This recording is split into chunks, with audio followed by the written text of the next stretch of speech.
I appreciate you doing this again since I missed it last time. Well, I have fun with it, so I will happily take the opportunity. I will probably do it a couple, 3 times a week as long as we're in shutdown. Because A, it gives me practice, and B, it gives me sessions that I can record, just so you all know this will go up on YouTube, sessions that I can record so I can point to conventions to say, this is what I'm talking about, because I like doing this especially at conventions. If we were really lucky, Dancel Cherry could join us and she would have her video and we could somehow figure out how to do a split screen or just put the video on her. Because when Dancel and I do this presentation together, Dancel is an amazing dancer. She's also a Pilates instructor, a fantastic writer, a mother. But I first met her, well, I first met her as a writer, but I first understood her creative range as a dancer when we were at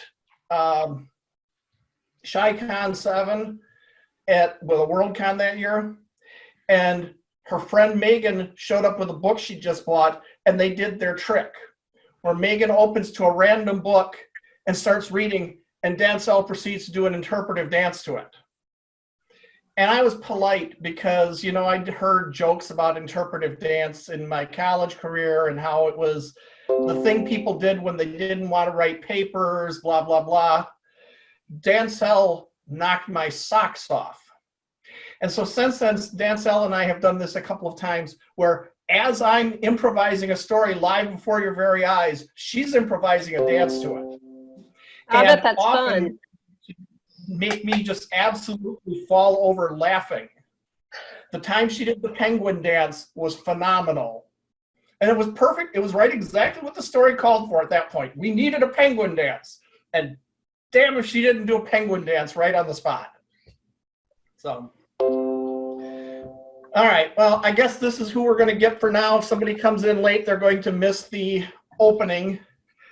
We have a new person, so I will give the overview once again. You know, of course, that I'm a writer. You might know artists as well, obviously. I was sitting at a book signing one time with an artist who had done illustrations for the book that my story was in. And I'm sitting there bored, waiting for people. People come by and talk to me, please. He's sitting there sketching. And people are stopping and looking at his sketch and staring and just all just amazed at this guy drawing right live before their eyes. And I realized that artists have a real advantage at these signings that we writers don't have. Because if I sit there at the keyboard and type and type and type, people are going to see me as the geek behind the table and ignore me. So they can do their work there and have people actually see it. And we can't, right? And then I remembered that Harlan Ellison used to do just exactly that. Now, admittedly, he was a bit more famous than me, but Harlan Ellison, to support his favorite local bookstore, would go down on a Saturday, have a bunch of fans showed up, have them throw out an idea for him, and he'd sit in the window and type the story, and as he pulled pages out of the typewriter, tape them to the window so people could read the story as he was going. So it's like, okay, so if you're Harlan Ellison, you can do it. But most of us are just going to be the geek at the keyboard. You could just add a second monitor. Yes. Turn to face the audience. But then I remembered that I don't write stories anymore. I dictate stories anymore. And dictation is a performance. And dictation, the audience can actually see live that I'm doing it, that it's all happening here. And so that became the Instant Story Show, where you're going to give me a couple of prompts, and I'm going to proceed to tell a story for an hour, give or take. We'll definitely cut off at the hour point because I start to reach the point where my mouth is getting dry and I need a break. But the story might get done before then. Monday nights did not. Boy, Monday nights took off in a direction I never anticipated. Of course, I don't anticipate any of it. But the story might be done in an hour. When I get it done, if I get it done, I will then turn around and transcribe it using Dragon Naturally Speaking and turn it into an ebook. But in the meantime, I'm going to attempt to entertain and amuse you with a story that I have no idea what it is yet because you haven't told me. If at any point along the way it sounds like I'm stumbling and stalling and not getting anywhere, feel free to call me out for stalling. I may ignore you. I may have an idea where I'm going and it only sounds like I'm stalling. But if I agree, I turn over the sand timer. And if that sand runs out in 30 seconds and I still haven't come up with some direction to go, I say, Amy, give me a number. 33. Oh man, that's a big one. So I page through the cards and I fake it and say, this is card number 33, and it says, weather delay. And bang, that's the next thing that happens in the story to get me out of whatever I'm stuck in. I pull out one of my patented instant story show cards. Okay, they're not patented, that's a lie, but that's what I do for a living, is lie. But I've got a whole deck full of random stuff that can happen or random things that might become part of the story just to prompt me and keep me going. And then I will be, of course, recording all of this on my dictaphone. It's not actually a dictaphone. That's an old brand name that I don't even know if it still exists anymore. But I will be recording it to transcribe it. If I remember this time, I will do what I promised I would do last time and then didn't. And I will see the answer to this question, colon, does it annoy you when I speak the punctuation, question mark? If it does, comma, I understand, comma, but I hardly notice when I'm doing it anymore, period. In fact, comma, I sometimes find myself doing it anytime I talk to a machine, colon, an answering machine, comma, text messaging, comma, my computer, dot, dot, dot. I don't do it with people generally, comma, but you never know when I might start because the habit is pretty easy once I've gotten used to it, period. But I know it sounds weird, period. So is that going to bother people, question mark? Not No. me. It'll be interesting to hear because I've been reading about your dictation and I'm interested in it. So, and it really becomes easy. For one thing, I never bother with quotation marks. I'm sorry, those I can fill in myself. But if I give it the basics and give it line breaks and stuff, then the transcription is a lot easier because it knows where to break things. Now, the Dragon 15 that I have tries to interpolate punctuation.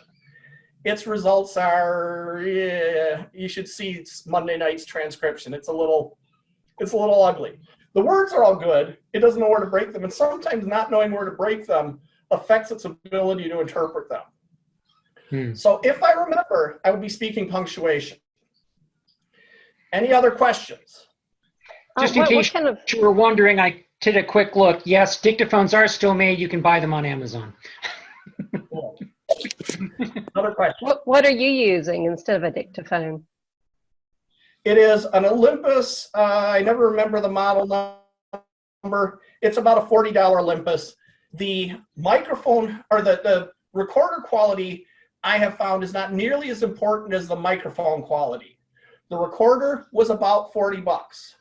The microphone was about 160 on Amazon, but I paid 200 for it intentionally because the company that I found that told me about it and recommended it has got a website with hundreds and hundreds and hundreds of articles about transcription, voice to text. And I felt like they had earned me paying them the extra money and sending them the business because they taught me so much. I wanted to give them the extra money. I am using a Sennheiser MK, I think it's MKE3. Send me email and I will, or a text message, and I will get the right exact number. But the Sennheiser has what they call a cardioid response curve, meaning it's heart-shaped. What does that mean? Well, if you imagine a polar coordinate like grid of strength of sensitivity, and imagine your mouth is here. And the point of the heart is really close to your mouth. So that part of the sound is really amplified. All these parts, the farther away you are, the less they're amplified. And so it's, if you call it a noise canceling microphone, the audio engineers will all scream at you and say, that's not what it is, it's not what it is. But what it is it's a microphone with multiple heads. And this one that's pointing at your mouth, they amplify. This one, any sound they take in, they cut out. And these side ones, they cut out the sound that they're hearing electronically. It's all signal processing in the microphone. So I have had times where I have sat at a concert, not a loud concert, it was a small concert in the park, and I was like 100 feet away from the stage, and I was dictating, and you couldn't hear the band as I was dictating. It was just And no not one there. hauled you off for talking to yourself in the middle of a concert? Well, again, it was at a fair. The 100 feet away meant I wasn't actually in the concert. I was in the booths near the concert. So it wasn't a big concert by any means. Does anyone remember a time when if you saw someone walking down the street talking to themselves, you wondered that if they were crazy, and now you got to go look and see if they've got a headset on? Now you assume the headset. Mm-hmm. Yeah. So. All right. So to get started here, before I get started, I need to, very important lesson I learned the hard way, always do a sound check before you start recording so you don't record an hour's worth of useless noise. And in fact, it's good I did check, because if I let the thing sit for too long idle, it turns itself off, and it had. So I had to push the button and nothing would have happened. Now to try. Ooh, folder full. Perfect timing. I get to do maintenance in the middle of, all right, let's see.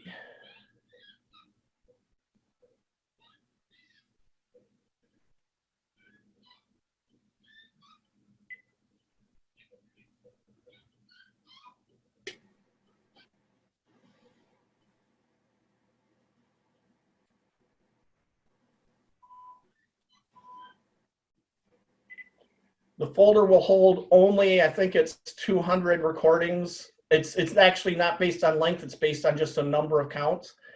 And so I need to figure out how to put it to another folder, which I haven't had to do in a long time. Come on.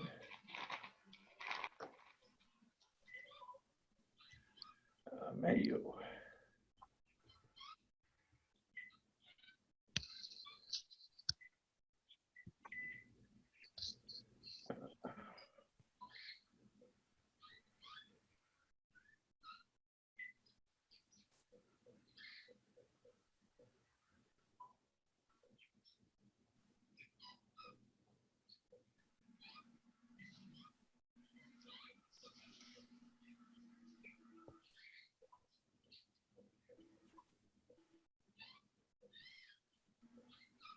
Come on, how do I change the folder? There's a button for folder. There we go. I am now in a new folder. All right, so now I should be able to do my microphone test. Sorry for the technical difficulties. Things I should have tested before you guys. Technical difficulties? What? What's a meeting without technical difficulties?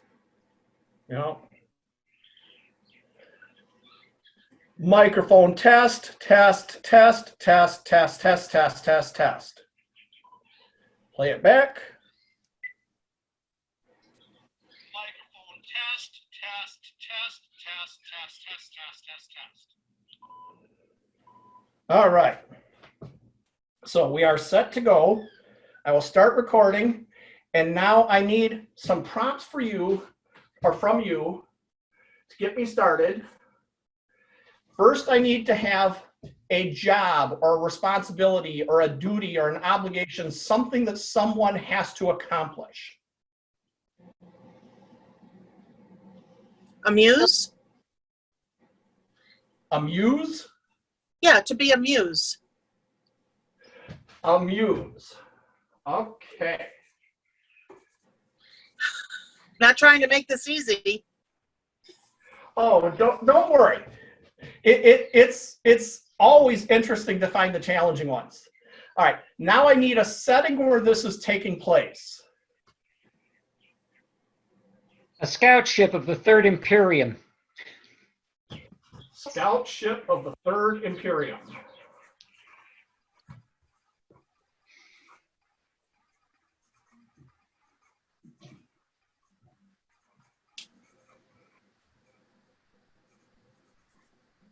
and I need an initial problem. It might not be the whole problem of the story, but it's something to get things rolling.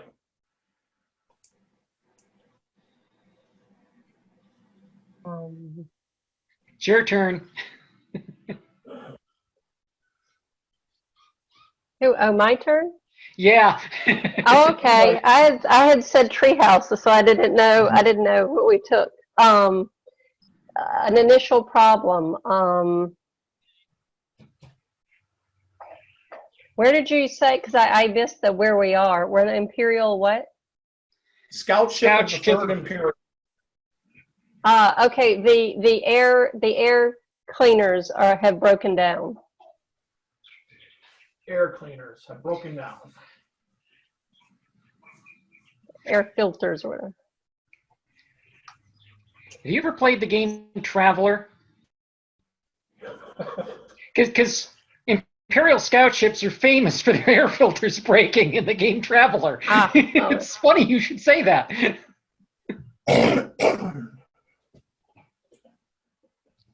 All right. We have the job is to amuse people on a scout ship of the Third Imperium, and the problem is the air cleaners have failed. So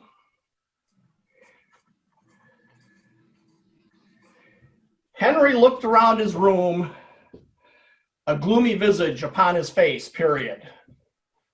What was he to do, question mark? Here he was supposed to keep up troop morale on the scout ship Morgenstern.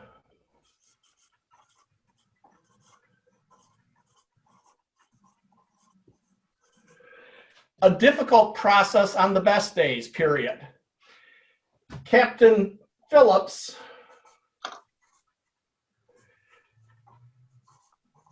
had a run of bad luck for the past 3 cruises, period. They had lost money on every deal, period. New line. Not that they were supposed to be dealing at all, period. They were an Imperial scout ship, comma, not a merchant vessel, period. But given how long it could take for the pay envelopes to arrive virtually from the Imperium headquarters, comma, sometimes you needed to have creative financing to be able to buy the fuel to get you to your next destination, period. New line. Either that, comma, or Captain Phillips was just a rogue who would take any money he could possibly get his hands on, period. New line. But lately, comma, Captain Phillips was in a foul mood, comma, as his coffers drew more and more empty, period. And so it fell to Henry to try to keep spirits up, period. New line. Not that court jester was an official title within the Imperium, period. Henry was simply a low-level maintenance tech, comma, responsible for keeping the air system running, period. But he had ambitions beyond that, period. He didn't have a whole lot of brains, comma, and he didn't have a whole lot of charm or connections, period. But what he had was likability, period. Henry knew how to schmooze, period. How to make people feel good about themselves and feel enjoyment and happiness around him, period. He was going to climb the social ladder the hard way, comma, by making everybody love him so much that they would push him up, period. New line. At least that was the plan, period. So far, comma, it had gotten him as far as assistant maintenance tech on an Imperial scout in the middle of bloody nowhere, period. New line. But he had hope, period. But right now, comma, what he had was air cleaners that had failed, period. And he was being chewed out by Captain Phillips every single shift for why they weren't back up and running, period. He had run every test he knew, comma, and everything seemed working in the filtration system, comma, and the filters were clean, period. But after an hour, comma, maybe 2 hours of operation, comma, they would start to fail again, period. besides the frustration of having the filters constantly failing, comma, there was the slow, inevitable buildup of carbon dioxide and other noxious fumes in the ship, which were slowly but surely making everybody tense and irritable, period. Despite Henry's best efforts to keep the Morgenstern crew happy, comma, he was not able to get a grin out of anyone, period. Not even Mabel, comma, who seemed to laugh at everything, period. New line. So once again, comma, he lowered himself into the maintenance hatch, comma, and started crawling through the ship into the areas outside of the grav plates, period. This was where his meager training paid off, period. At least he did not freak out in null grav, period. Henry was quite capable of working in this environment and getting work done that might take two people to do in normal conditions, comma, but Henry had an advantage that most people didn't have, colon, prehensile toes, period. New line. Well, comma, maybe not as prehensile as a chimpanzee, semicolon, but natives of Primus don't ever call it Primus, dash, dash, had extraordinarily lengthy feet inherited through whatever genetic line had led to them, comma, and their toes were as long as some people's stubby little fingers, period, comma, new line.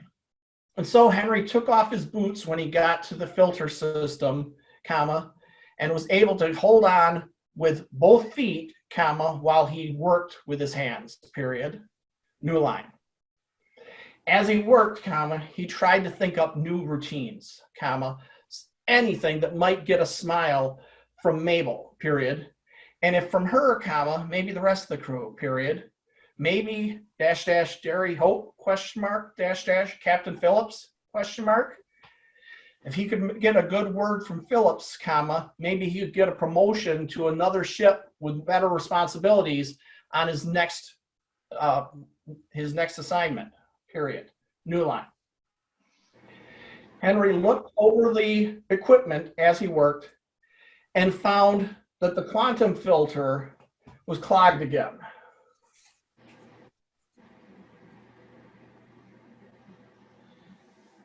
Period.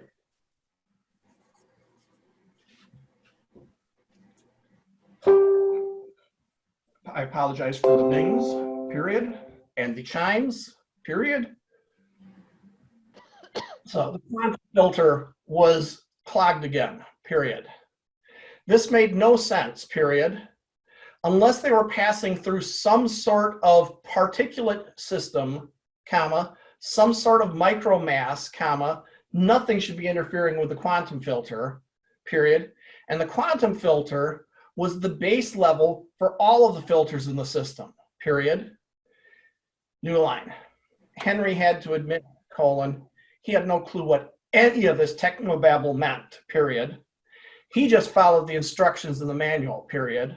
So he couldn't explain a quantum filter, comma, he just knew that if the quantum filter failed, then the microfilter would get particulate matter, and then the macrofilter would get the particulate matter, and then the air would be slowly building up all the toxins that happened in a ship full of people and mechs and equipment and machinery and food and dot, dot, dot. New line. So this was the real problem, period. And on a larger ship, comma, Henry might simply have replaced the quantum filter, period. When you don't understand how to fix something, comma, you swap it, period. That's Technician 101, period. But the Morgenstern, too small to have more than 2 spare quantum filters in the ship, period. And he'd already replaced both of them, period. He read the manual comma, which said that it was possible to clean a clogged quantum filter, period. It apparently only required 7 years of graduate school in quantum mechanics, period.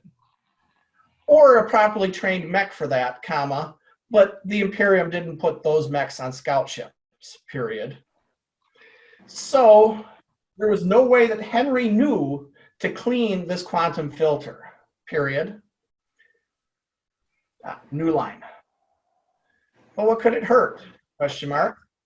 He was already out of filters, dot, dot, dot. What could he do? Question mark. He had to admit, dot, dot, dot, though not to Captain Phillips, comma, not yet, dot, dot, dot, that if this didn't do something about this filter problem, comma, the chain reaction across all the filters would eventually reach a point where no amount of maintenance from all the crew working all day long could possibly keep up, period. Slowly but surely, comma, their air would become toxic, period. New line. They would be dead, period. New line. But maybe they were safe for now, period. He didn't know how long that chain of events would last, period. They don't teach you things like that in mechanics school, period. They teach you how to swap things, period. But he was going to have to get the captain to try to divert to someplace where there was breathable air, period. New line. New line. Divert, question mark, Captain Phillips shouted, period. New line. Yes, sir, period. Someplace with atmosphere, period. Right away, comma, sir, period. New line. Why do we need to divert? Question mark, new line. Henry sighed, period. He'd already explained this 3 times, period. But Captain Phillips, dash, dash, well, comma, Henry wouldn't say it, comma, but Captain Phillips was clearly a nepotism hire, period. In fact, comma, Henry had some really good jokes about Captain Phillips and his family, period. But those, dot, dot, dot, were probably not best to use while on the Morgenstern, period. It would be nice to not have the captain have an absolute hatred for him, period. New line. But if Henry ever got off this ship, comma, he might get another posting, dot, dot, dot, change a few names, dot, dot, dot, and the adventures of Captain Phillips might be a good routine that Henry could milk for days, period. New line. Stop that, exclamation point, he thought, period. Right now, comma, there's bigger issues here, period.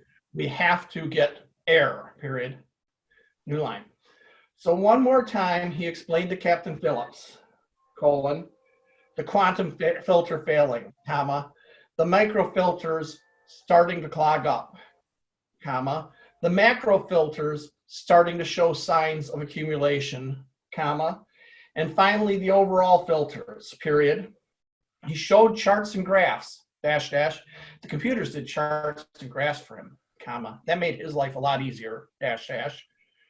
And showed how eventually this chain of failures was going to lead to a point where the CO2 level was too high for them to possibly be able to function intellectually, period. And at that point, comma, they would be unable to operate their ship, period. New line.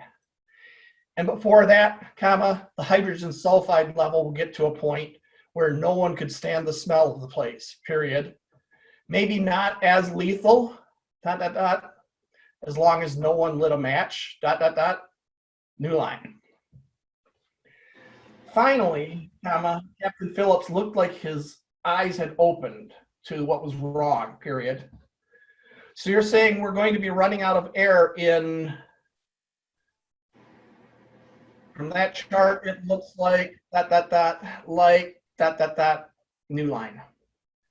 How did this man ever get this position, question mark. 11 days, comma, Captain, period.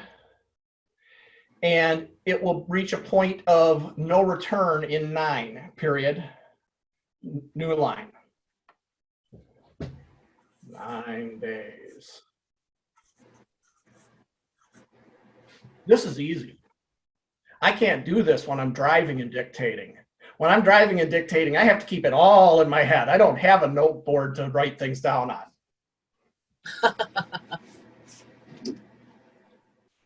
But the nearest civilized world is 17 days away, comma, Captain Phillips answered, period. New line. Yes, comma, sir, period. We're not going to make it, period. Not breathing, period. New line. And then Henry had a horrible thought, colon, not all of them breathing, ... If the number of breathers were cut down, comma, the amount of usable air would be extended proportionally, period. And somehow, comma, Henry suspected that a captain would find a junior assistant technician much more expendable than a captain, period. So maybe he had better not suggest that they could cut back on oxygen usage, period. Maybe he had better press for finding a planet with atmosphere, period. New line. So Henry spoke quickly, comma, hoping that Captain Phillips's head would not reach the point that his had, period. Yes, comma, Captain, period. If we can get to a world with a breathable atmosphere and some food and water, we should be fine, period. In a crunch, comma, we can even get by without food and water, period. The recyclers are good as long as we have power, comma, and I can rig them for solar if I have to, period. But the important thing is we have to be able to breathe, period. Now, I've been talking to the navigation computer, comma, and it says that there are cataloged worlds with breathable atmosphere within 7 days, period. New line. Then he added, comma, and if there are cataloged worlds within 7 days, comma, there may be uncatalogued worlds that are even closer, period. The sooner we get to atmosphere, comma, the more margin we're going to have to try to figure out how to replace or deal with these filters, period. Or to call for help, period. We should be able to get a call out, comma, and it should be able to reach civilization inside of ... Henry paused, period. He couldn't do the math, comma, and he suspected Captain Phillips couldn't either, period. But the implication was there, period. It would be a couple of weeks and someone would come and be able to rescue them, period. They just have to survive on whatever world they could find, period. And find it sooner, find it better, period. New line. Captain Phillips stroked his chin. Yes, comma, I see, period. If only we could find one of these worlds, period. We need a way to find a world with a breathable atmosphere, period. New line. Henry nodded, period. What we really need is maybe a scout ship, New line. Captain Phillips frowned at that, period. Henry had crossed the line there, comma, a little too obviously poking fun at the captain, period. I understand, Henry, period. I'm thinking about it, period. Mabel, comma, he called into the bridge speaker, comma, what's on the ship's sensors, period, question mark, new line. Mabel called up from her sensor bay, period. Several 100,000 things at the moment, comma, Captain. What specifically are you looking for, question mark, new line. We're looking for newly discovered worlds, comma, uncatalogued, comma, that show signatures of breathable air, period, new line. Breathable by whom, question mark, new line. Henry frowned, period. The woman was prone to giggling at the slightest thing, off duty, comma, but on duty, she was the most literal person he had ever met, period, new line. By us, comma, the captain said, period. Homo sapiens, period. Mammals, period, new line. Yes, comma, captain, period. Henry could almost hear her fingers running over keys as she scanned, period. Nothing close, comma, captain, she continued, period. I can see some small traces here and there, comma, but nothing that we have confirmed yet, period. What are you looking for, comma? Any more details, question mark? New line. Yes, period. Breathable and close, period. Is that enough detail, question mark? New line. Mabel sighed through the speaker, period. Yes, comma, captain. We have probes out, comma. They are coming back at top speed, comma. They'll have a new scan of the area, period. It will take, it looks like they're slated to arrive in 12 to 14 hours, period, new line. 12 to 14 hours, ... Captain Phillips said, period. Very well, period. When those reports come in, comma, I want you on them right away, period. We need the information as soon as possible, period. New line. Yes, sir, period. And Mabel clicked off, period. Then Captain Phillips turned to Henry, period. In the meantime, comma, Henry, comma, get cleaning those secondary filters, period. I want you to devote 100% of your time to keeping them clean as possible, period. Stretch out every second we can get of breathable air, period. New line. Yes, Captain. New line. New line. Pardon me as I catch a drink.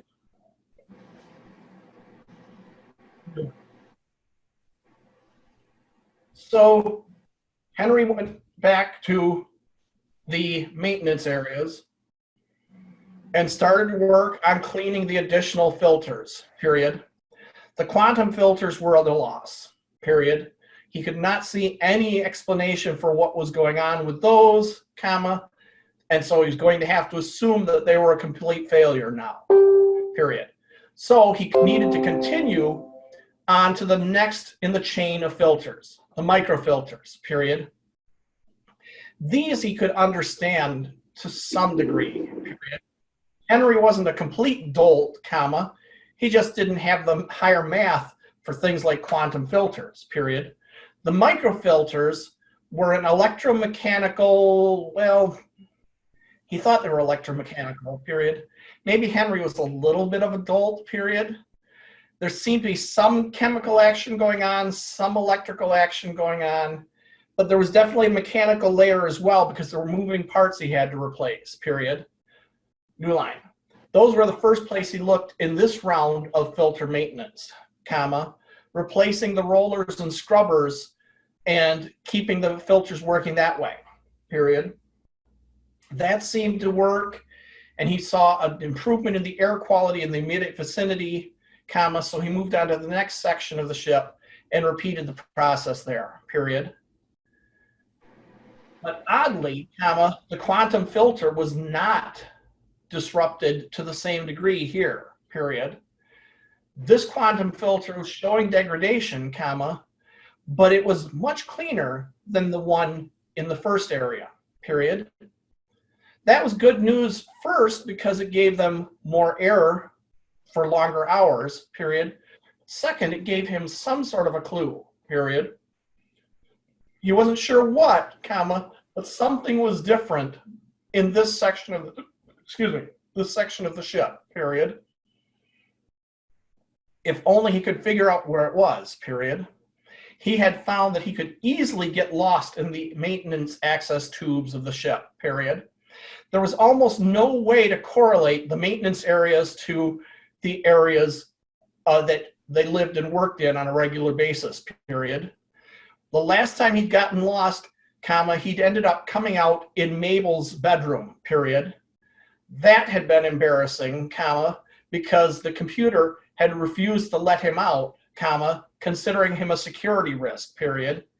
He had to call for help and get the crew to let him out, period.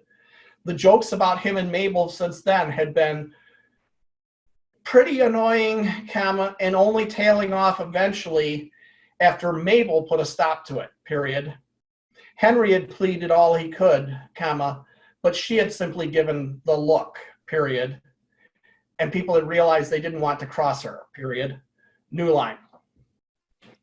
So he wasn't sure where he was, comma, but something about this area of the ship made things better in terms of the quantum filtering and the quantum flow, period.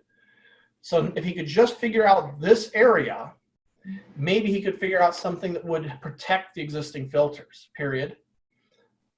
New line. And then he thought of another alternative, period. He could swap filters, period. Take this good filter into the area that had a bad one, that had more air being circulated there, and see how that would work, period. That gave him something to do for most of the rest of his shift, period, and into the next shift, period. You don't exactly get a lot of downtime when your ship is running out of oxygen, comma, so they weren't on regular shifts, period. They didn't have a lot of crew to go around, period. So it was well into his second shift when he finally had all of the filters cleaned and had checked the progress of accumulation and saw that he had time to catch some rest because he was going to have to be back on the duty soon enough and cleaning filters again, period. And so he would have to make do with what he'd accomplished, period, and get some rest, period. New line, new line. But when Henry went back to his room, comma, he was unable to sleep, period. This was frustrating, period. First, comma, he should sleep, period. In fact, comma, he should tell Captain Phillips to keep everyone on reduced activity when not on duty, period. Let's consume as little oxygen as we can, comma, to stretch it farther, period. But again, comma, he didn't want to suggest stretching too strongly, comma, and give Captain Phillips an idea, period. But still, comma, he should rest, period. And he needed to be fresh for the morning, period. New line. But his brain was never very cooperative, period. And right now he was back to worrying about crew morale, period. He had passed Feynman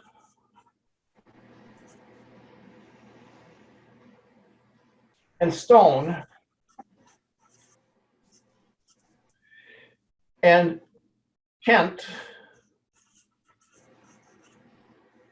in the course of his duties, comma, and he could tell that word had gotten out, period. Everyone knew they were in trouble, period. Henry had sort of hoped that Captain Phillips might have kept that message toned to a minimum, comma, so that people would work and not get depressed and maybe not lose efficiency, period. But, comma, again, ... Phillips was not the brightest of captains, ... New line. And so Henry had a ship full of depressed people, comma, worried that they were facing their doom, period. And he was the unofficial morale officer, period.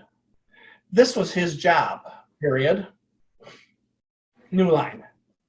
And so when he should have been sleeping, comma, Henry lay in his bunk, comma, and tried to think up jokes, period. New line. The biggest joke he saw was that he was wasting his time on this in a life-critical moment, period. But that joke was just the nature of his brain in operation, period.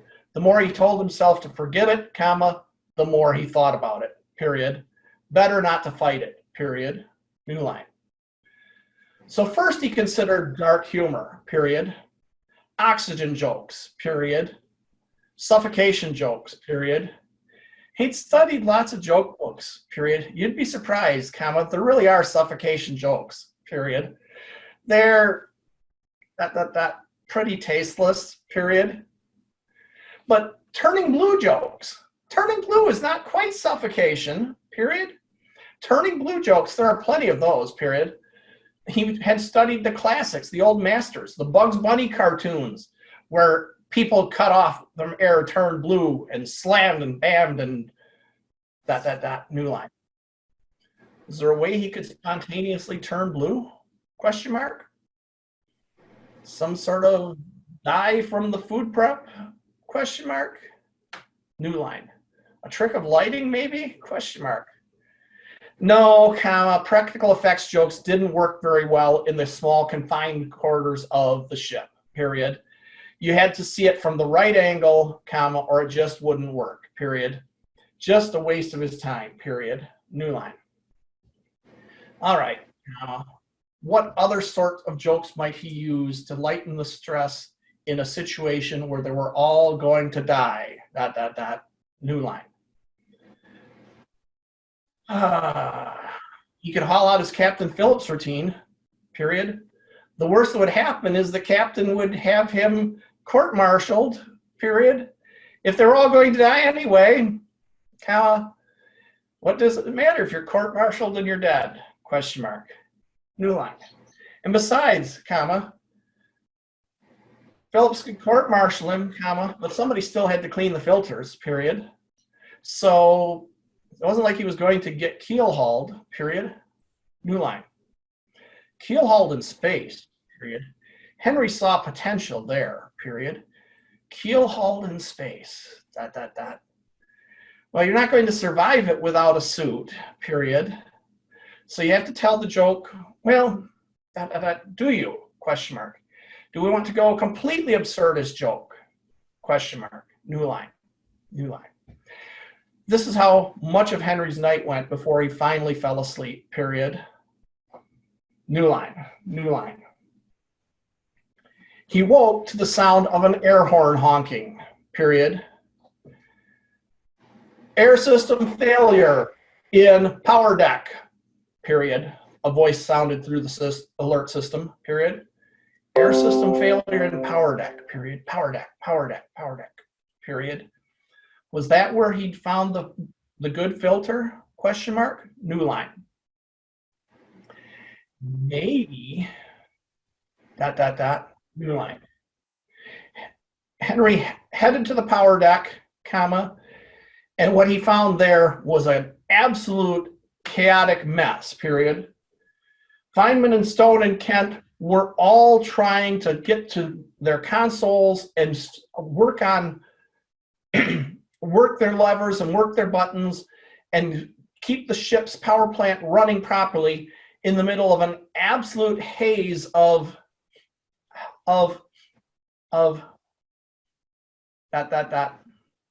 perfume, question mark. It smelled like a perfume store exploded, New line. Henry pulled out his meter and tested the air, period.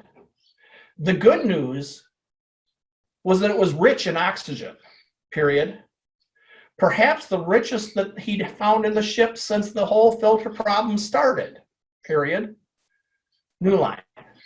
The bad news was it was going to give him hives that smelled so strong, period. What was going on with the filters now, period. New line. With all the haze in the air, it wasn't just odorous, comma, it was thick, He was having trouble finding his way through the power center, period. Worse, comma, Stone bumped into him and knocked him over, period. New line. And then Henry noticed that he fell very slowly, period. New line. It was not zero gravity, the gravity itself was reduced, period. He looked over at the men, period. Kent, comma, do we have a gravimeter? Question mark. New line. I'm busy here, comma, Henry, period, new line. Never mind, period. Henry took his air sampler and dropped it, period. He estimated the rate of fall, period. He wasn't a complete dunce when it came to physics, period. He still remembered S equals 1/2 AT squared plus BIT, period. He could do the math from there, period. New line. Maybe, period. New line. With some scratch paper, period. New line. Eventually, he worked it out, period. The gravity in the chamber was 50% of normal, comma, give or take 15%, period. Square roots were not something he did well on paper, period. Getting up from his fall, comma, Henry went out to the hall, period. Now that he was paying attention, comma, he could immediately sense the difference in gravity, period. There was a strong gradient from the hall to the power chamber, period. What would cause a difference in ship's gravity? Question mark, new line. That would normally be a question for Kent, period. He was the general engineer for ship systems, period, which as far as Henry could tell, comma, meant that he had maybe an extra math class on top of Henry's, period. They were a small scout vessel, comma. The Imperium had not exactly equipped them with the best personnel, period. They were not quite expendable, comma, but not very important, period. New line. Other to themselves, period. Henry would like to go on breathing, new line. But now he had some symptoms to try to make sense out of what was going on. Something was misbehaving in terms of air and gravity inside of the power chamber, period. Henry didn't believe in coincidences, period. Odd thing? Sure. Odd thing? Sure. Odd thing at the same time? Odd things in the same place at the same time have to have a common solution, period. That's the only way Henry could see it, period. New line. And he knew one other odd thing from his work the night before, New line. He stepped back in, comma, and he felt his way along the wall, comma, careful to stay out of the way of Feynman and Stone and Kent, period. This time, comma, he was going to make sure that no one bumped into him and interrupted him as he searched for ... There. He could feel the edge of an access hatch, period. It was behind a maintenance door, comma, so he only needed to open that to get through the hatch behind it, period. He rattled at the door handle, comma, and it was locked, period. He turned back to the men and thought about asking for a key, comma, but realized that they were way too busy with what they were up to, period. Ship's power was kind of important. Having the ship operational and the engines working was important if they were going to get to oxygen, so he understood why maybe he shouldn't interrupt them, period. So he continued on, feeling through the fog, until he found a set of keys hanging on a wall, period. Since they were near the door, comma, Henry guessed that they were probably for the door, period. New line. And for once, comma, Henry actually guessed correctly, period. He had the door open, comma, and he could see that behind it was the maintenance access hatch, period. Underneath it were cupboards or drawers with tools and equipment and Henry realized that he could help, period. Air filters, exclamation point. He pulled out 3 filters and ran back to Kent and Stone and Feynman and handed them out, period. Here, comma, he said, period. They won't help you see better, comma, but at least your eyes won't be watering from the stench, period. New line. He put a 4th filter on, comma, And he went back to the access hatch, period. Then he found the access terminal, comma, typed in his code, comma, and it opened, period. New line. Henry crawled into the hatch, comma, and immediately fell against the far wall, period. New line. Fell against? Question mark? New line. Gravity had turned inside of that area, period. It was 90 degrees to ship normal, comma, and it was strong, period. Henry tried to lift his hand from the wall, comma, and it was easily twice its normal weight, comma, maybe 2.5, period. The gravity in here was completely wrong, period. New line. And that made even less sense, period. Henry had never heard of differential gravity in direction on an Imperium ship, period. As gravity generators failed, comma, you could have differential strength of gravity, period. But now it was differential direction, period.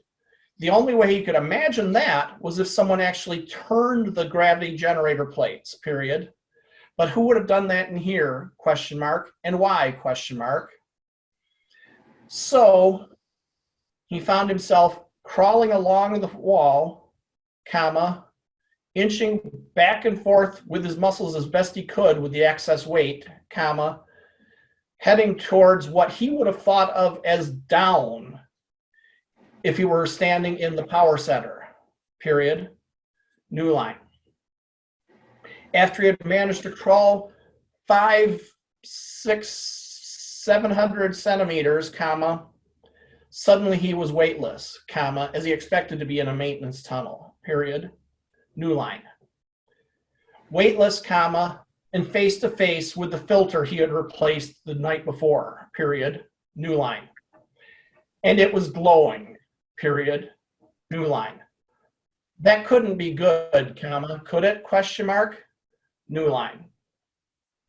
He had never seen a filter glow like that before. Quantum filters were not supposed to have any interaction at that macro level. They were supposed to be operating strictly at the level of submolecular, period.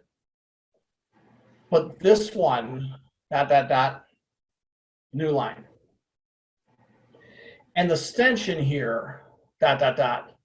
was stronger than even in the power room, period. There had to be a connection, period.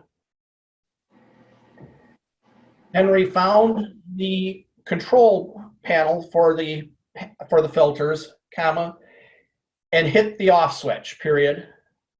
Immediately, comma, the panel or the filter started to dim, period. And the strange manifestation of perfume or whatever it was started to fade, period. New line. Henry looked at the filter, comma, and could make no sense of it whatsoever, period. A normally operating quantum filter was over his head, period. This one, question mark, new line. But, exclamation point, the important thing was it was generating fresh atmosphere, fresh air, period. Fresh, comma, except for the perfume, comma, but that wasn't lethal, period. Annoying as hell, comma, but not lethal, period. New line. And that was when Henry started to figure out his plan, period. ... New line. New line. When they finally pulled into the Imperium base, comma, no one on the Morgenstern crew could stand to look at each other, period. And they hated Henry's jokes even worse, period. The smell of perfumed air had driven them all to distraction, period. But the weird quantum filter with its weird behavior had at least gotten them to safety alive, period. New line. Henry felt cheated, period. He'd wanted to take the filter and try to make something of it, comma, become famous for discovering this new quantum effect, period. But the Imperial inspectors were having nothing to do with that, period. Not a chance, period. This was an Imperium ship on Imperium duties, and it was an Imperium discovery, and his contract said that, and he didn't have any argument in the matter, period. That was final, period. New line. Henry sighed, but he couldn't argue the point, period. He had read that part of the contract when they pointed it out to him, period. New line. So he wasn't going to get famous for his discovery, period.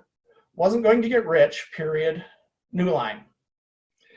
But he had an entire 2 or 3 night routine of perfume scout ship jokes that he'd be able to use on his next assignment, period.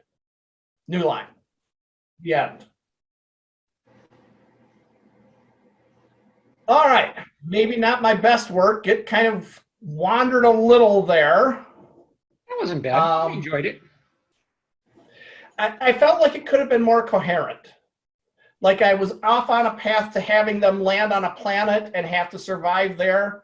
And suddenly I started discovering the magic wonder filter, and I realized that that had the potential for maybe a weak punchline ending. In rewrite, I could probably get a better one. But it had the potential with the perfume ship to end up with a punchline ending. And it's supposed to be about amusement, so I really needed a punchline ending. And I could not see a punchline ending coming from landing on the planet at all. Doesn't mean I wouldn't have come upon one at the end, but I could see a punchline coming the other way. How do you I talked about this. structure? How do you structure on the fly like that? Well, I talked about this last time. Let me see if I still have that sheet of paper.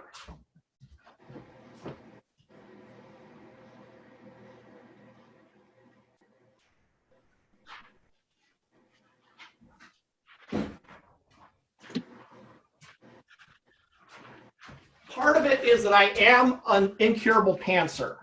So structuring on the fly is kind of my way anyway. But I have what I call world lining. It's not outlining, it's world lining. If you study physics, sometimes they'll talk about the world line of a particle, where at this point in time, this particle is here, and it can't go faster than the speed of light. So these two lines define a triangle of all the places it can possibly be. It will never be here, it will never be here. And then a year later, we measure its position and it's here. Now we know that it will never be here, it will never be here, it will never be in any of these places. So sort of as you're going along and making measurements, you are restricting where its final endpoint can be. That's sort of the best I can think of how I plot this stuff is I am world lining. I am coming up with points along the way where there are things that just aren't going to happen in this story now. They're just not going to be, they're not going to be there until eventually I see some point where, hey, I can see an endpoint coming. And now I start changing my direction. Now I start actually choosing points as opposed to wandering around. In the meantime, I was wandering around mostly. A big part of my technique is simply know my characters. Now you say, how in the world do I know characters that didn't exist an hour ago? It's somewhat just the way my brain works, that I've got lots of characters I can draw on. I will bet that if I thought really hard, I can find a character like Henry that I've watched or read or even written for. And if I can find a character like Captain Phillips, all of these have sort of got character templates in my head. So I know how they behave and what they do. I know my environment. I know how things sort of should work. So for a big stretch of the time when I'm improvising, I'm simply saying, what could happen here? And what makes sense for these characters to do? And then all of a sudden I get the aha point, and it's like, aha, this needs to happen. How do I make this happen? And now I start throwing out anything that won't get me there. And so even though I kind of saw, I mean, it could have been a cool Star Trek type thingy of exploring the planet if I'd gone that way. But I realized, first of all, we were never going to finish tonight if I'd gone that way. It would have ended up being several hours worth of story if I followed that path. So I needed a shorter path to solution. And I needed to be funny because you'd set that up in the initial premises. I needed to have funny, and I like to think I do better humor when I have a little more time to think about it. The humor in this one was not nearly as strong as I would have liked, but I like to think I get some fun there. But it needed to stick on the funny part. And so I needed to keep making choices that were, it's like I can have death and destruction, or I can have Henry gets humiliated, or death and destruction, or Henry gets in a fight with the captain. Anytime I had to make choices, it was try to make the one that's leading me towards the funny. Because my opening premise was that this was a humor piece, or was hoped to be a humor piece. Humor is very hard, I think, for writers. I mean, yes, some people do it naturally, but I think it's very hard because a lot of humor is surprise. I can't surprise myself. It's in my head. And so I can sort of surprise myself, but I tend to be pretty good because I've been a corporate instructor, spoken in front of classes for 10 years and stuff. I'm pretty good at thinking what I'm going to say as I'm saying something and sort of queuing up. And so I will be about to deliver what all of a sudden I say in my head, that might be a good joke. So I'll put it out there. But by the time I say it, there's no surprise for me. So I don't know if it's going to surprise you or not. Sometimes I think that works to my advantage, that I think my readers think my humor stories are funnier than I do. I'll get readers telling me how hilarious Il Gran Cavallo is. And I'm like, well, I wanted it to be funny, but it's funny? And they say, yeah, it's just funny. It's like, okay, I'm not complaining, but to me, it seems obvious because it didn't surprise me. So I was trying to keep the humor in there and trying to keep online. And a lot of it then comes in just in terms of this, make it make sense, make it behave the way these characters would behave or these rules would behave, that I'm building up rules of my universe as I'm going along. I need to make sure that anything I have fits with this. So I invented quantum filters and micro filters and macro filters and overall filters. Okay, that's my rules of my world now. I got to keep going with that. That's how everything works. What I call it ruthless consistency. You can make up any rules you want in your world, but once you make them up, you're stuck with them. Larry Niven is an absolute genius at this, that he started with his known space worlds long before he even knew there was a known space. He was telling these stories and just slowly building up over time that he'd build up, this is the way the world works, this is the way the world, if he broke a rule, it'd better be an in-story explanation for how and why that rule didn't apply anymore and so on. That's sort of a goal I aspire to, is this ruthless consistency. Once I've said it or once I've written it, that's the rules of my universe. And you folks did the hard part for me. Although it's not that hard, but you did the hard part for me. You'll see a lot of writers talk about this. I first heard it from Dean Wesley Smith, who first heard it from Algis Budrys, and I've heard it from others as well. The basic concept of a good opening for a story is just three things. A character in a setting with a problem. And it doesn't have to be the problem that the story's about, but it has to be a problem the character reacts to, because the key element in there, and this is the part, I mean, that sounds simplistic, although it was new to me when they said it, but then when they start explaining to it, it's like, you don't understand. It's all character. Because your setting is how your character perceives the setting. Two different characters in the same setting will describe it differently. So how your character is describing the setting tells you things about the character. And the problem that comes along and how they deal with that problem tells you things about the character. These are ways of learning the character. And I'm basically just learn this character, learn this setting, learn this problem, learn until all of a sudden, aha, I see a story ahead of me and I go. Martin? Yeah. Martin, how do you figure out your characters all in your head? I wish I had an easy answer there, but I'll give you a little bit of a cheat, a little explanation. As soon as you said amusement, or whoever said it, I was starting to build the character of Henry in my head. As I'm asking the next questions, I'm already, it's like, Henry's the person, okay, I know who Henry is, and I know he's got the job. But then when Russ put me on the Imperial Scout ship, it's like, okay, well, Henry was going to be a court jester or something like that.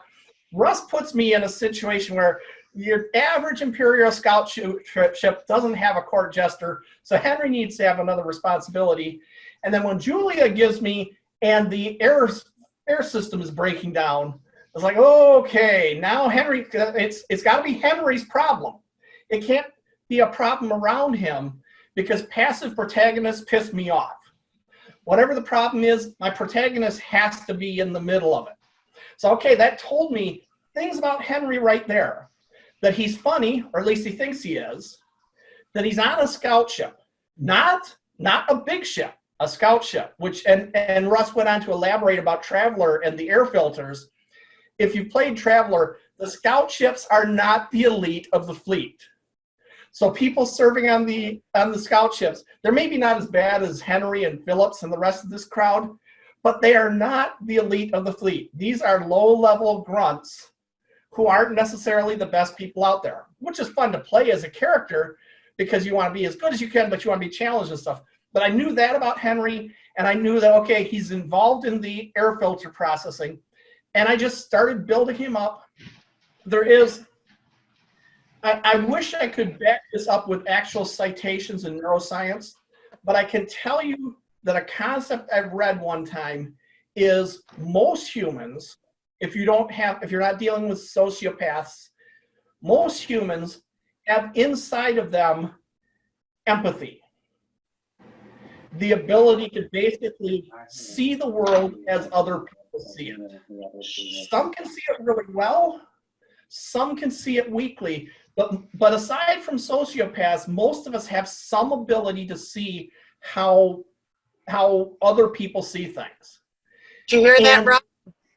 Yeah, I heard that. That's okay. I'm a psychopath. That's just all there is to it. I knew that. Own it. And my theory is that writers may have an excessive amount of this. That we're able to, I think of it as slide my brain over into another point of view. And then when I'm thinking of Henry, I have to do what Henry would do. When I'm in a Henry point of view, I have to be Henry. This also could explain why some writers go completely over the edge and become a little bit deranged because maybe they're too good at this and they start to develop multiple personalities. But I think to some extent, that's what writers are training themselves to do as they go through character building and learn this stuff, is they're learning to temporarily be and think that other person. And so when I'm Henry, I can't be a genius who invents quantum filters. I can be a guy who figures out that, I'm seeing odd coincidences here, but I can't be a genius who invents them. I have to be a guy who's kind of scratching his head and trying to make sense out of it. And that's a big part of it. And then on top of that, man, if you haven't heard, Masterclass is having a sale through the 5th for their annual passes, buy one, gift one. So that means that 2 annual passes for Masterclass are now $180. So you can get essentially $90 for a one-person pass and then $90 for a friend. And I was watching Neil Gaiman on writing, and he used this amazing metaphor that I just looked and said, that's why you're Neil Gaiman and I'm not. That's why you're Neil Gaiman and I'm not. And he said, basically your life experiences, I'm paraphrasing him horribly here, but he said, basically your life experiences are a compost heap. You dump in all the leftovers and let them settle and mold and rest over time, and eventually you pull out this rich compost you can use to fertilize your ideas with. And a lot of it, I think, honestly, is that I've got a well-stocked compost heap in the back of my brain. I'm 57 years old. I've been putting a lot of bullshit in that compost heap over the years. And so I have a lot of characters and ideas I can draw on and sort of synthesize ideas. I'm not necessarily thinking about it a lot. Although I got to say, Captain Phillips was absolutely, positively in my head, was the captain of the second Golga Frencham arc in Hitchhiker's Guide to the Galaxy. The guy was only not in a bathtub because I thought that would be way too obvious. But in my head, that's who I was seeing there. So there's this whole rich compost heap of stuff that I'm drawing from to grow the characters in. There is a theory, okay, it's my theory, and I don't know of anybody who's validated to any extent, an observation that it seems like writers who start later in life take off faster. Most of my writer friends who have started later have taken off faster. And I think the answer is just because, A, they didn't really start that late. That's when they got serious about finally doing it, but they've been writing all along. B, their day job has involved communication and writing and so on to get them comfortable with it. But C, they just built up so much life experience that there's so many things that they don't even recognize are in their compost heap, but are there ready when they need them. And I got a pretty full compost heap. Other questions? Okay.